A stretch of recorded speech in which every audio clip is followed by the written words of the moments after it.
Welcome to EnRich Relationships, a podcast designed to help leaders improve their personal and professional relationships from a father and son team. We each bring executive corporate experience in both public and private companies, as well as personal experience as brothers, fathers, and sons. I'm Dax Rich. And I'm Larry Rich, and together we discuss different leadership skills and concepts that will help you at work and at home.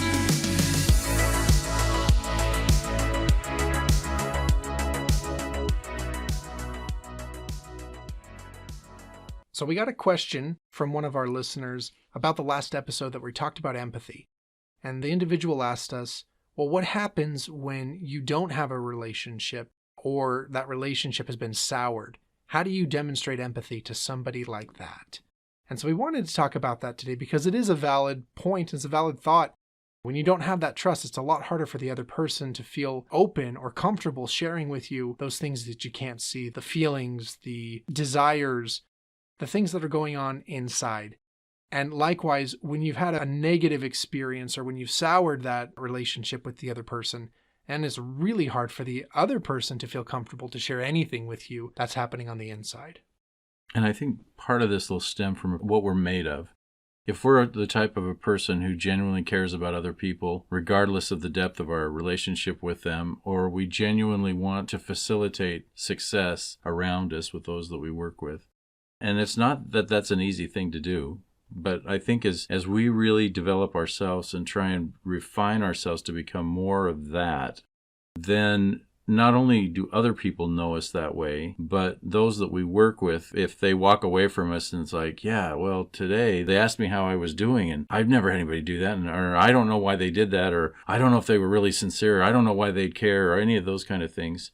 I think in a culture, especially a work culture, it doesn't take long for people to recognize someone who really is genuine and feels that way about helping people, and may even point out to that person, you know, I had a very similar experience, or I've had multiple experiences with that person, and that's where they're coming from, and they're genuine and they're sincere.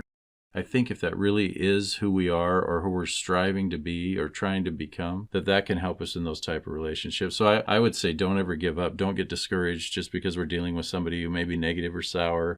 They don't know us. And I think that could be a piece of empathy too, is they really don't understand where I'm coming from. Maybe they've had other situations where they were undermined or not trusted, or they trusted somebody and they hurt them. I think if we can keep coming from that perspective, we can keep the door open. Whether somebody will walk through it is up to them. But at least we're not the ones closing the door or pushing them out of it. Yeah, I totally agree. And I like that last episode you had shared this idea that we just never know what other people are going through. We just truly will never be able to unless they show it to us or unless they open the doors for us to see what's going on. So that I feel is a really important piece in the idea of emotional intelligence. The very first principle of emotional intelligence is self-awareness. And I think that's where it really does come back to, like you said in your answer, you had shared that it really requires us to change our mindset and assume positive intent, assume that even though there might be factors that we can't see, we just assume that they're coming from a good place. And even if we have a sour relationship with them where it's really hard to think of them in any good light, if we can discipline ourselves to think of the other person in the best way and to assume that positive intent, even if we might say, oh, historically, they're never doing anything positive. They're always looking to ruin someone's day or hurt somebody or offend someone. Get all of that nonsense out of our mind. And if we assume that positive intent, we put the other person in a good light, then when we walk in, our tone changes, our demeanor changes. We become a lot softer when we talk to the person, and we sound a lot more sincere when we say, I can tell that something's wrong. Please help me to understand what you're feeling so that I can help, or so that I can at least understand you. That carries a lot of weight to it, where we come from that humble perspective. We come from a place of curiosity instead of a judgmental or a place where we're looking to put them down. That's a good point. I remember early on in my educational experience, and educators and others may have seen this, but it dates back a ways. It was called Catch 'em Being Good, and it basically talked about the importance of, instead of always looking for the negative and always trying to catch people when they're not performing at their best, for children when they make mistakes, instead to catch them being good and then to reinforce that. And it's not to be Pollyanna-ish or to not be realistic, but at the same time, If we don't look for things that people do well or that they're successful in, then it's going to be very hard to build a relationship with them that says, I know you're a good person. And when I see something that's not normal, I know something's not right.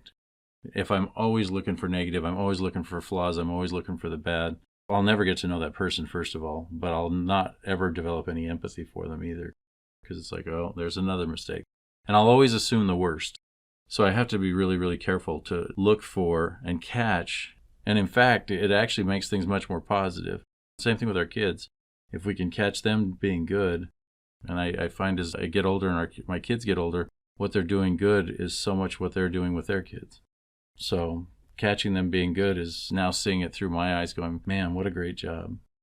And just a reminder for all of our listeners, please continue to share with us questions and feedback so that we can give you the best listening experience, and so we can also share specific ideas and specific thoughts to your specific questions. Thank you for tuning into today's episode, and be sure to check out our other episodes where we explore additional ways to enrich your relationships at work and with your family.